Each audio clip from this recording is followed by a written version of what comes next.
Hi, everyone. Welcome. Welcome to Trevor and Christelle. Really nice to have you with us again this evening. And we're going to be having a guest with us tonight, and it's really exciting to have him with us. We're honored to have Bob McCoskrie, and he's involved with I call it a ministry. Christelle said it was a charity organization, Family charity First organization. New Zealand. It's called Family First New Zealand. It was started in 2006. And Wikipedia says this, very interesting. It's a conservative Christian lobby group in New Zealand.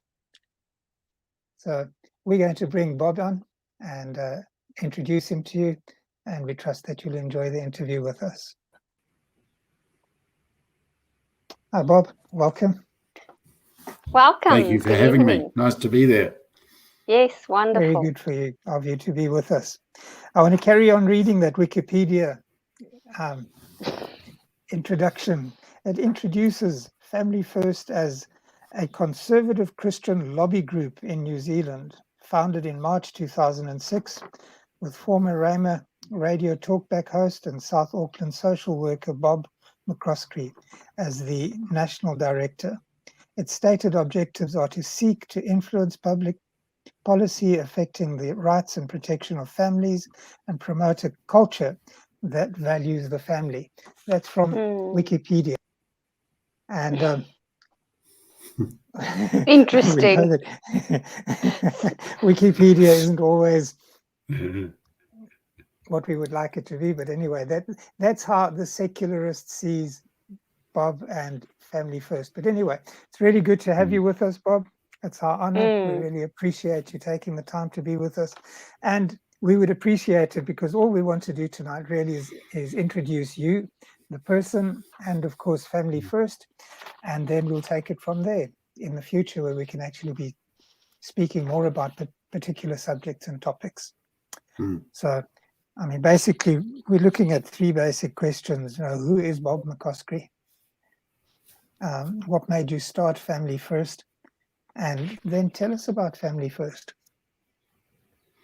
Okay. Oh, well, thank you for having me as part of this group. It's an honour and privilege for me. A little bit about my background. I was born and raised in South Auckland in Papatoetoe, for those who are Kiwis and know the area.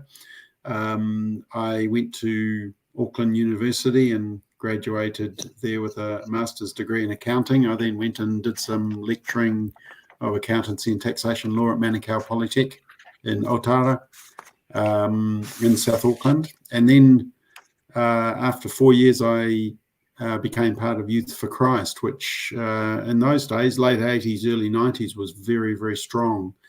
And I was in charge of South Auckland Youth for Christ. Ian and Mary Grant were running Auckland Youth for Christ. There was big rallies, there was big camps, there was campus life clubs, Rock Solid, Te Haora, and safari camps, etc. So it was the heyday of Youth for Christ.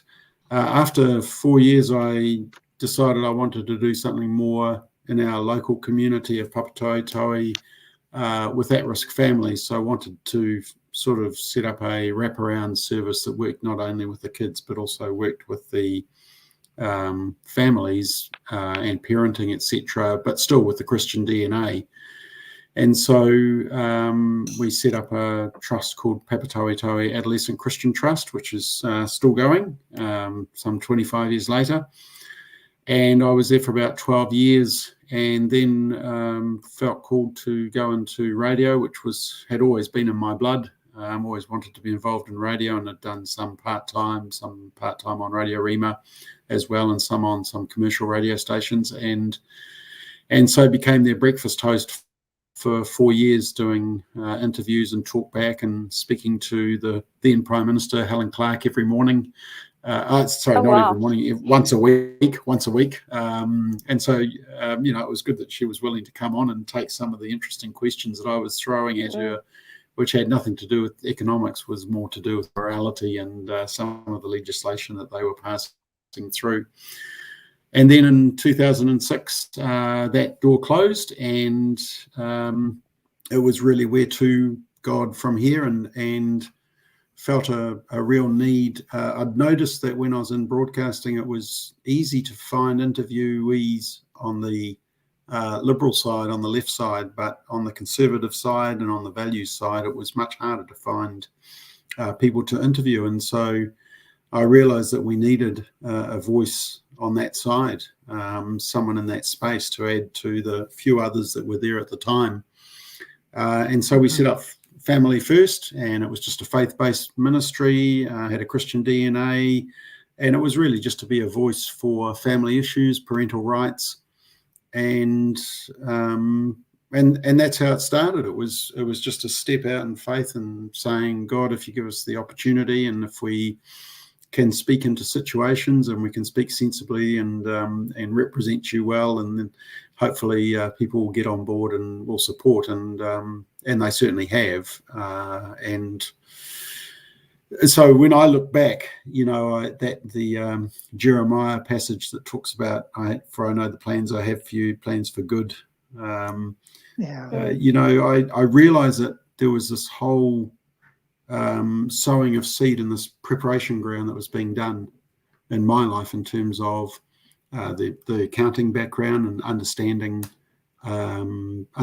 just the business model and economics, etc., and then doing social work in South Auckland, which tends to be a lower socioeconomic areas, and then being involved in broadcasting and being on the interview side of the microphone, to then suddenly be put on the other side and having to speak up on issues of faith and family. I'd had a lot of preparation ground and understanding of what was happening. So, yeah, I really thank God for that preparation time. Could never have come into this position from the start. That's wonderful. And I've forgotten your second question, but I'm sure you probably want to comment if anybody wants to ask a question. But I mean, isn't that it? Isn't that the truth? God is the one he just goes before us, isn't it? And I mean, many times we think we are making a decision, and yet he's the one who's actually leading us into those decisions. And so it prepares the way for, I mean, many times 20, 30 years ahead of time. It's just incredible to see his provision. Yeah. And some of that time it can be quite tough, and it can involve pruning. I always marvel at how my wife deals with the rose bushes around our place. In the off season, she just hacks them to pieces until they're virtually nothing. And I sort of say, where's the growth? Where's the beauty going to come out of that? But it's all got a purpose, because it's actually that pruning that brings about the beautiful rose that we see. And I sort of think that's, at times in our lives, we look at just a season and we think, oh, this is terrible. The pruning is just killing me and I just can't cope. But we don't understand that God's using that as preparation for the bloom. So, for spring. So I think we need to understand God sees the whole picture and we don't. So I guess I just say that as encouragement for anybody watching tonight who feels that they're in a autumn or a winter season, that sometimes that is pruning and preparation ground for what God has in store in terms of spring and summer. Yeah, absolutely. Yeah. The other thing is that scripture that you refer to, Jeremiah 29 verse 11. A lot of young people hold on to that scripture, that God has good plans and a future for them. But the key to those good plans and future is the next verse that says you need to seek God so that you know the plans that he has for you, so that you can be led into his will for your life. Because I think so many times young people are paralyzed they don't know which way to go. They don't know, okay, God has good plans for me, but what is it? What must I do? And the key, I think, is to, like you said, God was preparing you and you were saying a door closed and you said, what now? What next, Lord? And I think that is key, that we need to keep on asking the Lord for his wisdom and his plans for us. So what made you, so you started Family First. What made you start? What was the driving force? What you have a passion for families, for people, but what made you start Family First in 2006?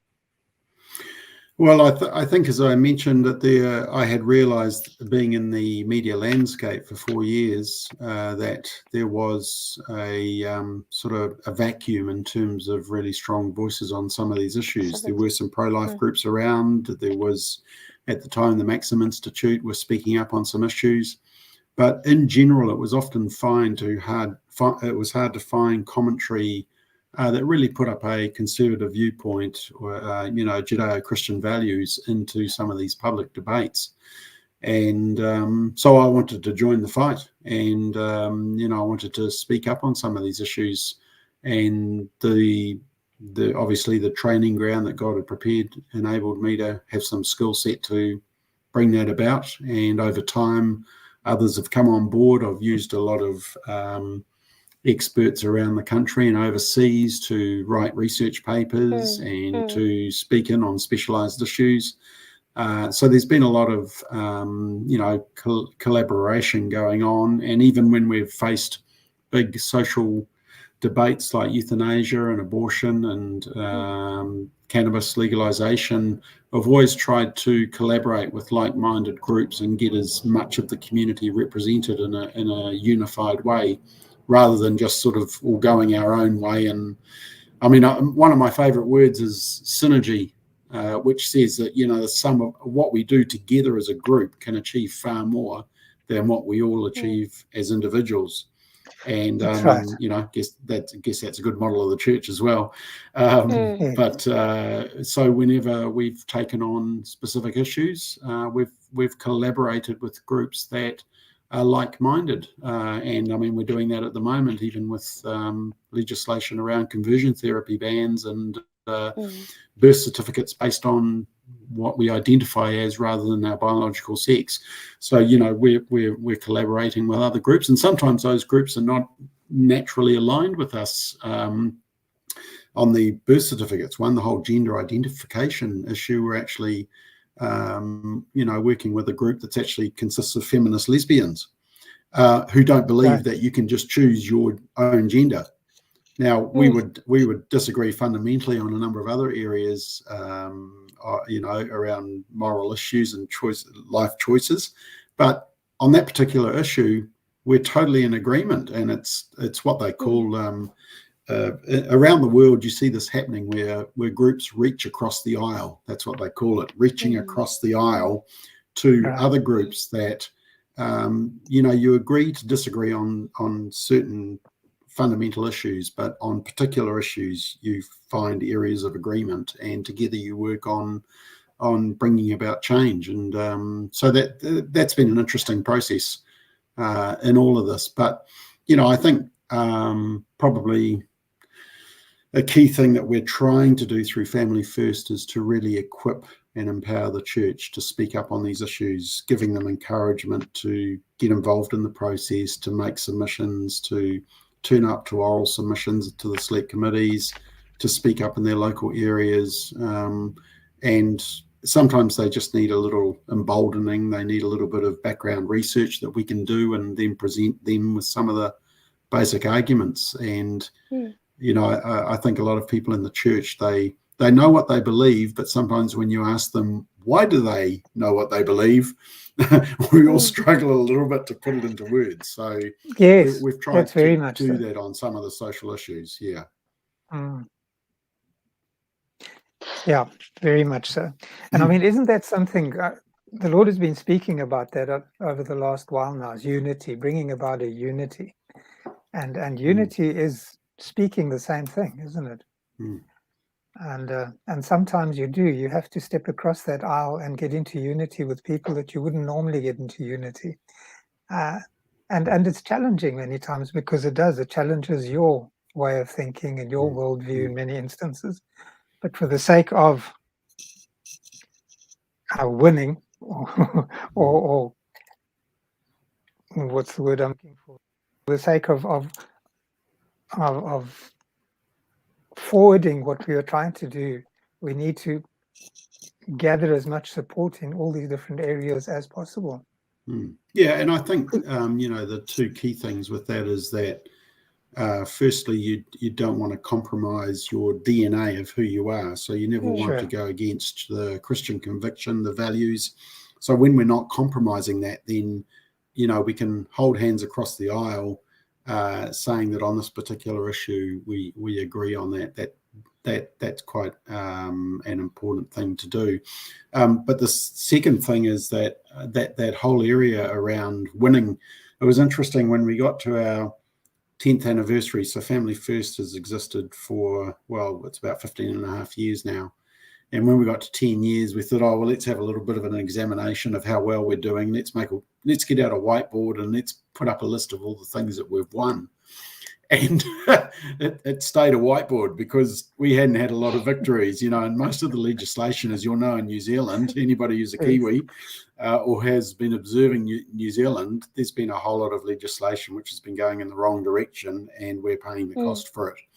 And it was actually quite a freeing exercise to do, because we realized that actually God hasn't called us to win.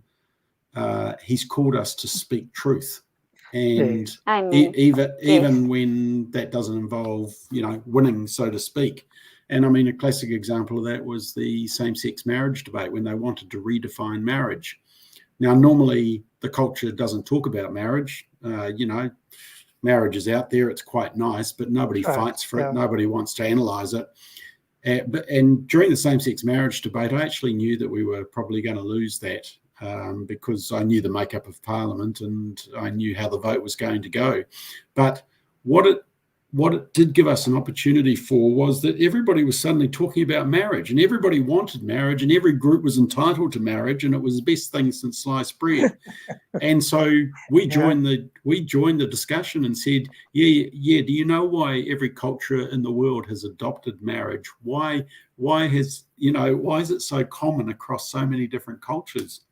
And it was our chance to explain the importance of natural marriage, the complementarity of the sexes, the importance of a mother and a father for a child.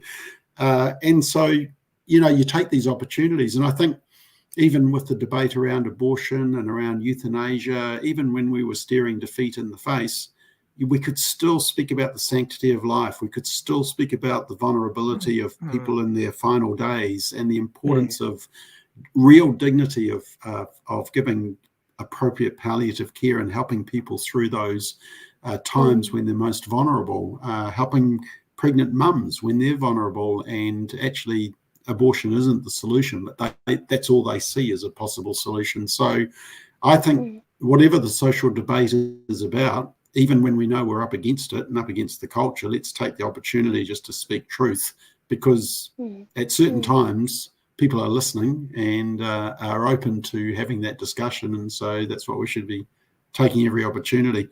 And we may not win, but at least let's keep speaking truth. Speaking to it. Yeah. I think what we found coming from South Africa, what happened there is that the churches started saying to people, don't get involved with social issues, keep in the church. So in other words, you drive to church past this community that's falling apart, but you don't say anything, you don't comment on it, you don't, you give to charity organizations, but you kind of don't comment on these things, or don't, like you say, don't start these discussions. And I think it's not just in South Africa, but we've been here nearly 6 years now, and I found the same situation here, that somehow Christians have been sold this idea. And that's why I love Family First New Zealand, because what you do and what you stand for and your passion, I love that you say we want to fight for the soul of New Zealand, because that is what it is. But Christians, it's as if they don't want to give their opinion. They don't want to. They actually don't want to hear. They don't want to talk about it. Do you experience that? Oh, look, I think it's been one of the best tactics of the enemy towards the church. It has been the message to the church that the church shouldn't talk about politics. And church and politics shouldn't mix. But the problem is that politics is mixing right in the heart of the church and is changing the culture and is affecting the minds and hearts of people that go to church. And and so I say we have to be involved. And my argument is that just because politicians get involved in an issue, for example, the unborn child or end-of-life care or consumption of drugs or the definition of marriage, just because politicians get involved and make it a political issue, that doesn't mean that it's no longer a moral issue that we need to speak truth into and speak, and shine the light on. So, that worries me. And I think we've realized that that's one of our strongest callings, is to really encourage the church to stop walking away from these political battles. We have to be involved because, as we know, our kids are often being targeted with a lot of this ideology that politicians are pushing. I mean, the classic example is the whole gender ideology and extreme radical sex education in schools. Now we've got critical race theory where kids are being, for South Africans, this whole critical race theory must be like deja vu of going back to times where everything was separate, and so we have to be involved in these political debates. We really need to stop seeing the word political as being anti-Christian, and then if we want to be Christians, we shouldn't get involved in anything political. The slave trade would never have ended if it wasn't for Christians getting involved in politics. So just remind ourselves of William Wilberforce, how he was involved and he brought about social policy change, and it was at the heart of humanity. So we need to be involved, and this church and politics don't mix, unfortunately. I think the interesting thing, and look, I went to South Africa back in, I went to a conference in Cape Town, believe it or not. I absolutely loved it. Believe it or not, I walked up, now this is just for the South Africans watching, I walked up Table Mountain, up through that, through whatever that gully is called. It just about killed me. So, but I have fond memories of my time there. And as I talk to our South African counterparts, who we've been in touch on a number of similar issues, it is common. What you're finding is that the culture is increasingly wanting to change or destroy Judeo-Christian values which exist in those cultures. And the examples that we're seeing at the moment around abortion, around euthanasia, around changing the definition of marriage. But even now we're getting down to the nitty-gritty. And if you look into the real purpose of things like conversion therapy bans and gender ideology, that's all about taking away our understanding of what it means to be human, of what it means to be male, female, created by God in his image. And it's also about taking away the ability for us to speak biblical truth, because that's what the conversion therapy ban is wanting to do. And believe me, when the hate speech legislation comes in, one of the key targets is some of the biblical truth. When Israel Folau got in trouble for firstly saying that he believed in marriage being one man, one woman, and then a couple of years later posting a Bible verse that talked about sinners. When he got in trouble, the head of Rugby Australia, Raylene Castle, who's now in New Zealand, said, "Oh, look, it's okay for Israel to quote the Bible, but just the good bits."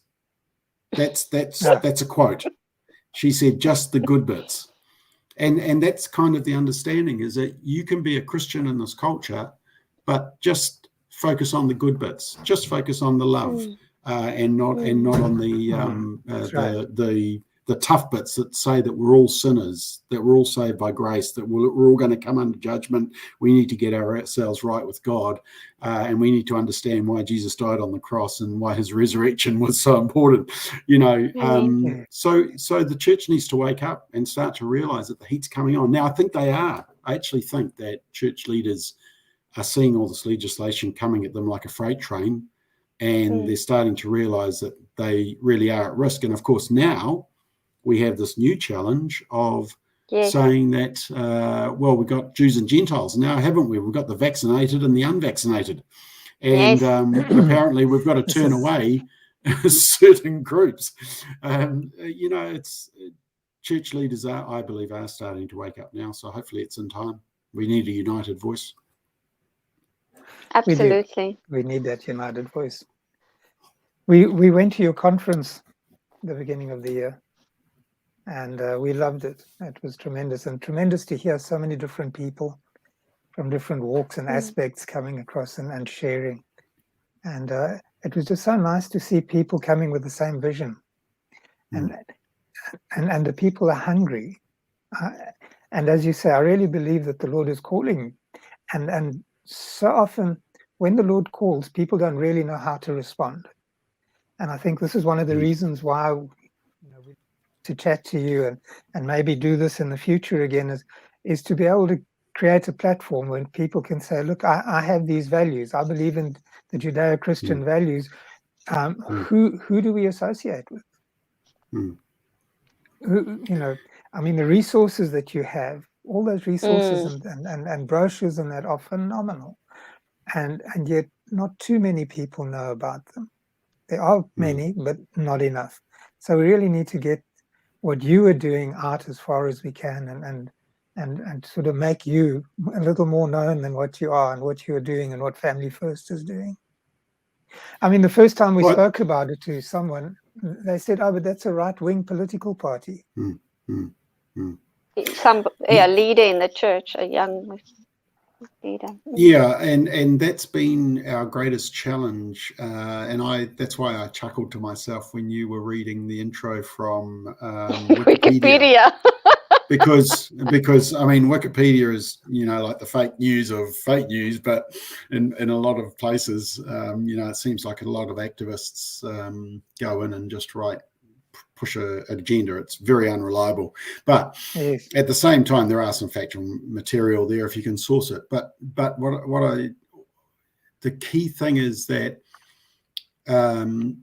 Wikipedia reflects what the culture thinks of Family First. Now, the culture does not like Family First because we're saying things which go totally against what is woke, what is acceptable, what is culturally, acceptable these days. And unfortunately, we have been judged, and including by a lot of Christian leaders, by what they read in the media. Now, the problem is the media has never given us good coverage because they totally disagree with our stance. In fact, even the governments of the day, the state disagrees with us and is trying to deregister us as a charity. And we're just waiting on our decision from the Supreme Court. We've had to fight 4 court cases. It's cost almost $500,000 just to defend the right to exist as a charity because they didn't like our view on same-sex marriage and have been after us ever since. And unfortunately, some church leaders, and perhaps the person you spoke to, have made an assessment of Family First based, I mean, we're not even a political party. They've made an assessment of us based on what they've read in the newspaper and well, as we've all learnt, there's a lot of fake stuff in newspapers these days, a lot of ideological driven stuff. That's right. I mean, they're not reporting the fact, they're pushing an opinion, and we need to use a bit more discernment. Absolutely. I think I would love the younger groups, the under 50s, the between 20 and 50 age groups, to get more involved with. Like you said, there's an absolute attack by the enemy on the identity of the believer, of the conservative person. And if people, younger people, can just realize that that their future and their children's future is going to look totally different if they don't start getting informed on these issues that you offer these resources to. And the church needs to wake up to what is happening and not allow this train of ideologies pass them by, and because we need to wake up and get involved and have an opinion, know the facts, know what is happening. And I think the lie is that if I don't agree with you, I'm judging you. You know, a lot of people say it's not my place to judge, but that's not the point. We see the result, like you say, in the youth and in the people, the broken families, the broken people, and then the church becomes a hospital instead of a place of information, where we, you know, I for instance, pregnancy crisis centers, you know, and they say at least 50% of the girls who go for abortions are out of church backgrounds and 50% non-religious, non-faith backgrounds. But now, shouldn't we start with dealing with the family should be know about sexual education, rather than afterwards we want to, you know, it's like we start at the end. The church is looking at the problem at the end and trying to rectify that, instead of being informed, getting people educated, knowing what it's about, knowing the word as well, what the word says about these things. And that's why I love what you've been doing. I love that you say that strong families equals a strong nation, because that's what it's about. Yeah, and I think that you know, a lot of the issues that we're covering, we've tried to keep church and politics separate, but a lot of these issues are now coming right into the heart of church families. I mean, for example, in 10 days, euthanasia is going to be legal. So terminal patients are no longer is euthanasia off the table and not in consideration. It's going to be, well, should I be having euthanasia? Should I be, you know, should I be taking away the burden that I am on the family and the cost that I am on the family? It's going to change the whole perspective of how we operate, which is, it's, you know, that's quite scary, and we have to be involved in that. Yes, it was a political issue, but it's still a heart issue of the family, and you know, just as abortion is, just as drug use is, and just as the definition of marriage is, and so is biology and gender. You know, we need to be involved in these debates. So I think we've really wanted to equip the church and get that messaging out and help people to understand exactly, you know, how they can present their side. We've never tried to like, if you look at our resources, you won't find Bible verses. We've really tried to target it at mainstream New Zealand, which may include Christians, it may include non-Christians. In fact, it may include Muslims and other faith.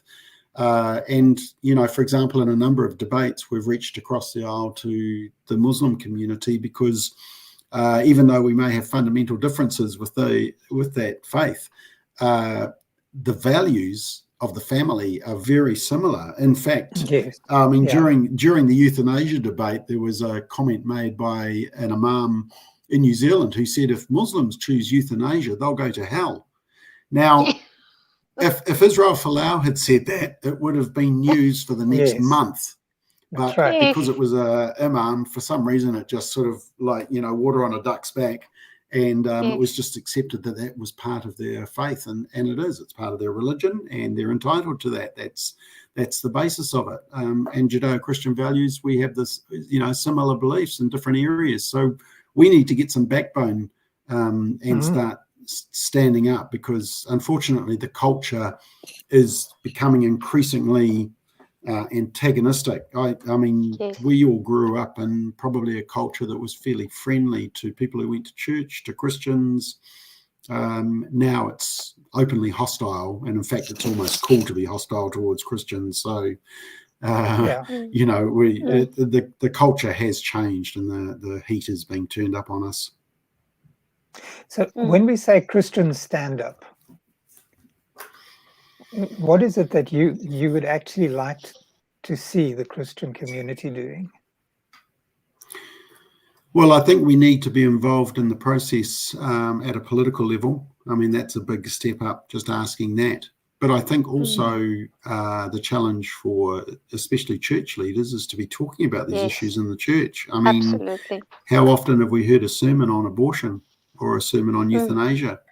Have we heard a sermon on gender dysphoria and why the pastoral care of transgender people is about setting them free and telling them the truth? You know, we need to be dealing with, I mean, have we had sermons on why critical race theory is actually racist and actually divides people rather than unites people? We need to start tackling these issues because, as you said, younger people are hearing it full on in social media, etc. And we need to be a countering voice with the truth because that truth is really important for them to hear and to understand. So we can't keep avoiding these topics and just saying, you know, God is love and this nice warm gospel, because speak to people like Shadrach, Meshach and Abednego, there wasn't a whole lot of love when they were being put under the pump. and you know, we're just seeing increasing examples of Christians being really put under pressure, being put in the fire, and for simple things on, you know, what they're posting on their social media, or for speaking up or not wanting to be part of the abortion. You know, medical professionals are under huge pressure at the moment in terms of resisting being involved in the whole abortion and euthanasia and transgender operations. You know, you think of, for example, the school nurse who's dealing with kids who want to be sneaked off for an abortion without telling their parents, which is legal in New Zealand. You know, that's a real challenge. So, you know, we need to be talking about these issues. So we need to get involved politically. We need to get involved talking about these issues openly at church. But I think ultimately for Christians, we just want to give them some background, reliable facts, pointers, statements that they can make when they have these discussions with their family and friends, so that they don't feel like, gee, I just don't understand this topic, so I'm not even going to start. You know, we want to give them some confidence to be able to speak up on the issues. We you know, because if we don't use up the oxygen, I can guarantee that the other side's going to use up the oxygen, and they're going to have their voice heard. And we need to be part of the discussion. And you need to be armed with truth. This is the important thing. You can't just say, well, we don't agree with abortion anymore. You have to be armed with truth. And so this is why I think it's so important. You've got so many resources on your website, and we really do want to encourage everybody to go to the website. I'll put the website up on the screen now, and go and have a look, go and read through the website and go and see what the fundamental values are, the vision, and then all the materials that are available. And I must say, your website is really well done. It's very professional. The TV, the videos are amazing. So it really, really is good. And it's nice to see things being done with absolute excellence. Thank you. Yeah, I mean, we want the website to basically be a virtual library, an online library where you can go in and you can find out just some good, solid, reliable, credible, trustworthy material and research on some of these moral issues that families are facing. So, you know, we work really hard to make sure that it's credible and reliable. Wonderful. Brilliant. Well, thank you so much. We really appreciate you coming on with us. And Christelle, if you've got any last questions? No, I've got nothing else to add. Thank you for joining us tonight. Well, nice to be here. It was nice. Misty said that the technology is really good, so we must be looking and sounding good. So yay! Thank you, Misty. Wonderful. And do you have anything to say in closing? Look, I would just encourage people to go and check out our website. I'd leave you with a quote, one of my favourite quotes. It's from Billy Graham, Reverend Billy Graham, and he said, "When a brave person takes a stand, it stiffens the spines of others."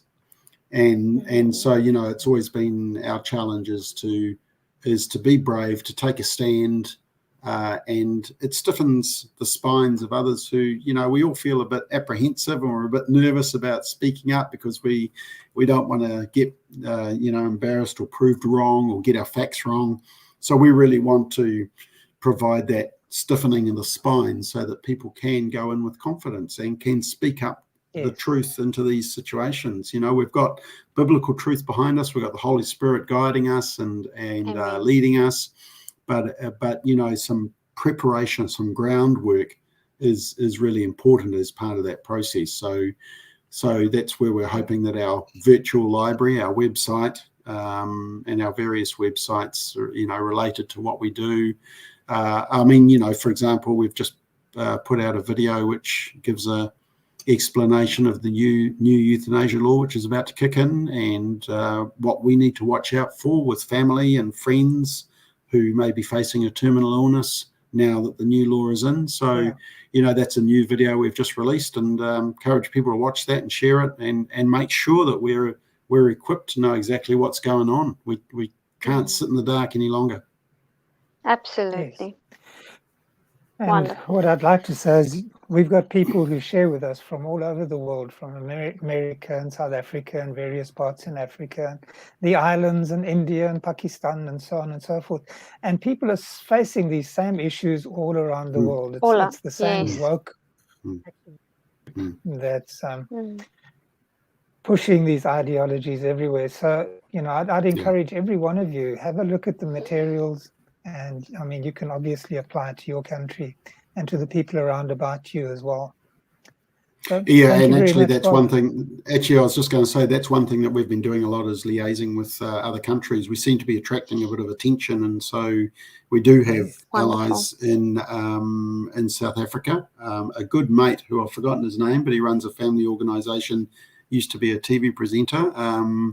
And we've also got in some of the islands, also Australia, a lot of allies in the United States. Been on a number of Zoom calls just over the last couple of weeks. Spoke at a big conference on preventing drug abuse. So I think that international alliance and cooperation is really important, because it's actually the Western culture in general that's facing these challenges, and it's an anti-Christian agenda. It's to get rid of everything to do with God and religion. Yes. Absolutely. Well, once again, thank you very much for being with us. Really appreciate it. And hopefully you'll visit us again soon. I hope to as well. Now, that name, I just wanted to check that name. It was Errol Naidu, and he's involved with the Family Policy Institute. That's right. So I don't know if any South Africans know him, but every time we go to a conference and I meet him, he's like a good old friend. So wonderful. Yeah. So some of your listeners may know him. Yeah, he's a good man. Yeah. Wonderful. Yes, I'm sure. Okay. Wonderful. Nice to be with you. Thank you. We'll chat again soon. Wonderful. Thank you. Okay. God See you, bless. everyone. Bye. Bye. Bye-bye. Bye.